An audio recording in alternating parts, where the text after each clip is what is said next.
Hi everybody, it's Mollie Busby, and this is the Yoga of.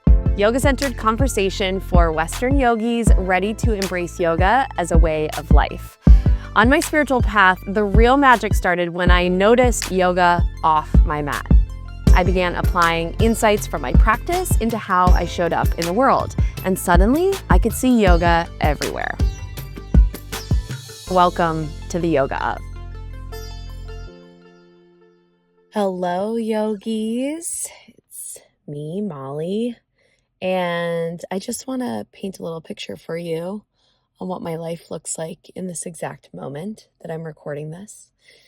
It's October 1st, and I left Fairbanks today with a big truckload of fuel and gas and dog food and human food, and it's just me driving our truck. And I got out later than I wanted to, but I had to run these critical errands this morning, and I was like, you know what, I'll just get out late. It'll be okay. If I get to Wiseman or get home in the dark, no big deal. So driving along, listening to some recordings from one of my yoga teachers, just listening to yoga philosophy as I do. And I get to a place on the road, the Hall Road, the Dalton Highway. It's the road that goes from just north of Fairbanks all the way up to Prudhoe Bay to the oil fields. So lots of big trucks drive this road. So I get to this huge lineup of trucks, and it had just started snowing pretty significantly. And this is common for this time of year, but it's snowing and it's warm, like 27 to 32 degrees. So I got to this lineup and I got on my radio and I just put out a call like, hey, everybody, basically like, what the heck is going on? And this guy radios me back and he's like, yep, we're not going anywhere. There's an accident up there and we're just waiting it out. So anyway, another trucker came over to talk to me and kind of filled me in. So there's two trucks and I'm still sitting here. I can't see this accident, but I know it's like just up around the corner. It's dumping snow now. So whereas before it was just like snowing a little bit, now it is dumping. And I've been sitting here. I didn't even realize it's been 2 hours since I rolled up to this spot. And I literally have no idea when I'm going to get out of here. There's no service on the Dalton Highway. So fortunately in today's world, I actually can connect to satellite and send text messages to Sean, but I have to like put my phone in the dash and like turn it a certain way to connect to the satellite. And then the satellite disappears. And so then it's another like 5 minutes. And I have my Garmin, my InReach device. So I'm definitely okay. I'm accounted for. So I'm really grateful for that communication, but it's situations like this. So this is the yoga of roadblocks.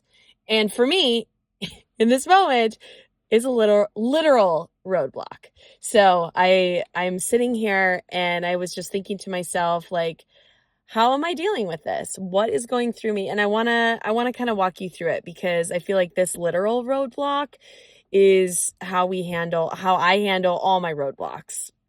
And I feel like I've learned so much through yoga and through self-study to be able to sit here and be like, well, nothing I can do. So first of all, here is the benefit of yoga and meditation. For me, my meditation practice is my yoga practice, and my yoga practice on my mat is also my yoga practice.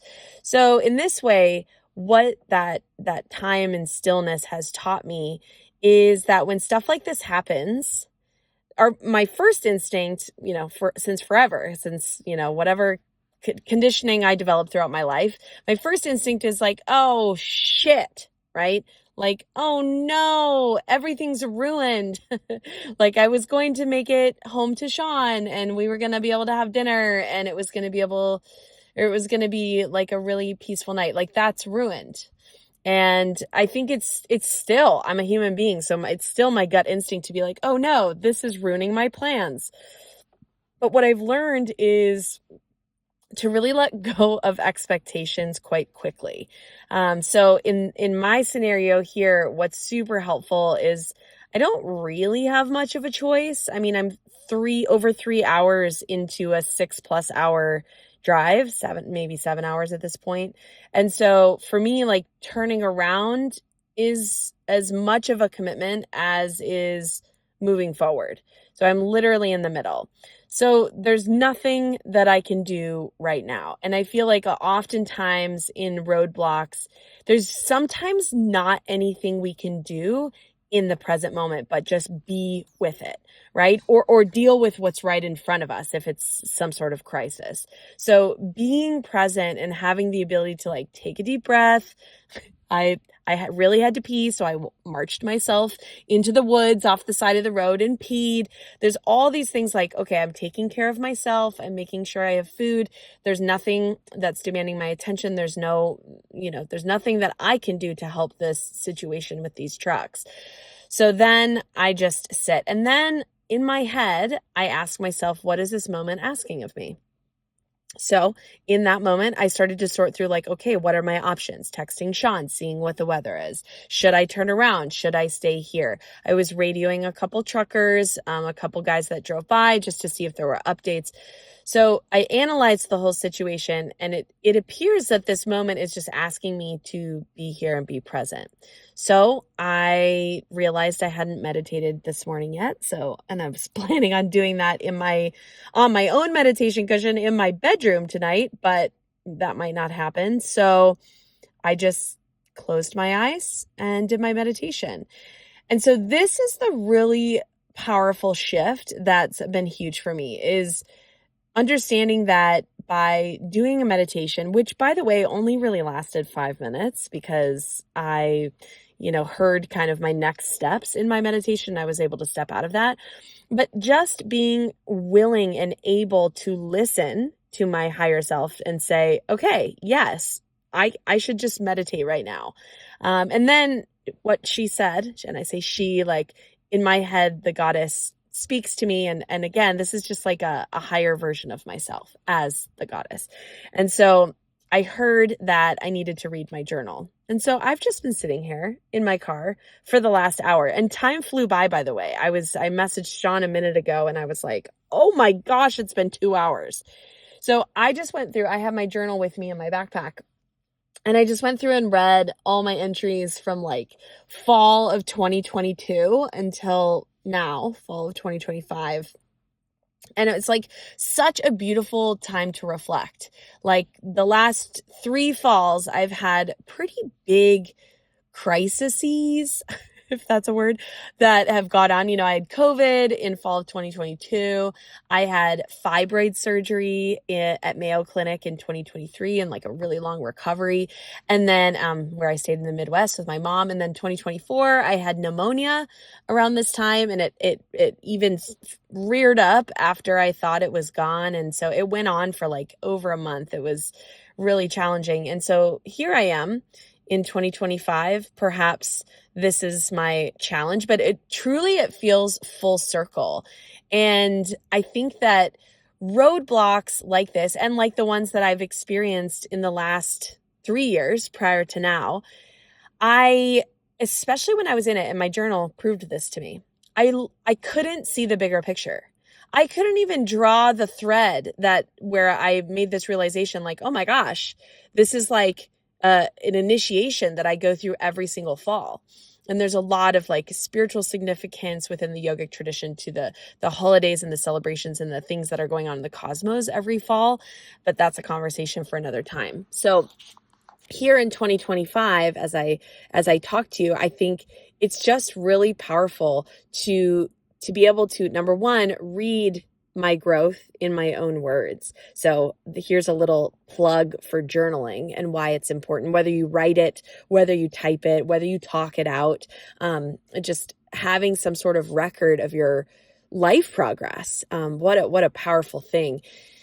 And then secondly, just like seeing how even over the last 4 years of my life, how my ability to meet a challenge like this has evolved. And I feel so grateful for this moment right now. Like I'm in the middle of nowhere with no cell service. I don't have a ton of food. I have food, but it's definitely not like good food. I have like some street corn dip with no chips to dip in. I have mozzarella cheese. I have a ton of eggs. And I have, I don't know, a bunch of cookies and some leftover banana bread and coffee. So that's what I have here. I have a sleeping bag. I have extra clothes. I have tons of fuel and gas, so I'm not worried about running out. So even with these circumstances, I feel content. Okay, just reflecting on this real time because I got through the roadblock. A guy came through in the other direction and pulled over to let me know that a four-wheeler of my size could probably make it through on the side of where the two trucks were blocking the road. So truth be told, he was right, and I made it through. And so as I'm reflecting on this 3-hour situation that I just went through, I'm just so grateful and so in awe because I just had 3 hours to sit and do my meditation and read my journal. And also, like, leading up to that moment, I had been delayed a number of times this morning. And I think it's so magical to be able to pause and be like, okay, I'm not actually being delayed because life is happening right on time. And perhaps I'm being delayed right now so that I don't get in the accident. So I had that thought too, like how grateful I was to not have met those trucks on the road at that spot where they collided, because that could have been a totally different sort of obstacle. So just this idea of time and expectations, and so amazing to have these yoga practices and teachings that have allowed me to have the expansive view of a situation like this and be like, you know what?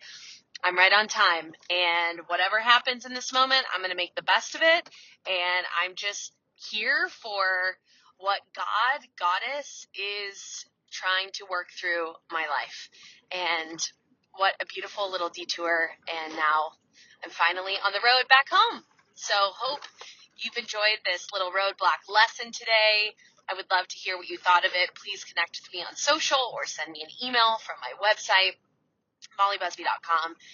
Thank you so much for listening. I just really appreciate you. Have a great day. See you on the next episode.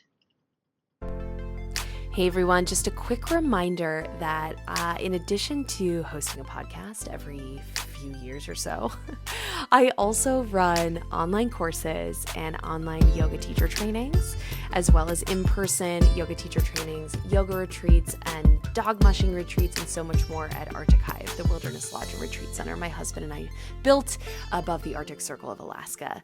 And so I would love to invite you to join me either online in a course, whether you want to study the goddesses, study astrology, study Kriya Yoga, study to become a yoga teacher, whether you care or not about actually teaching yoga.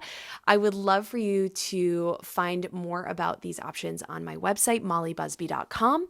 Or if you're thinking, this lady is just wild enough that I want to go see what her home is all about, I would love to invite you to Arctic Hive and to come to Alaska and to join in one of our retreats, whether you want to come just to relax, see the northern lights, do yoga, see a part of the world that so few people get to see, or maybe you want to come to learn how to dog mush, to drive your own team of Alaskan Huskies through the Arctic wilderness, or one of the other offerings that we have throughout the year during the winter solstice or during our fall hiking retreat. With so many offerings, I would love to host you, and so would my husband, Sean.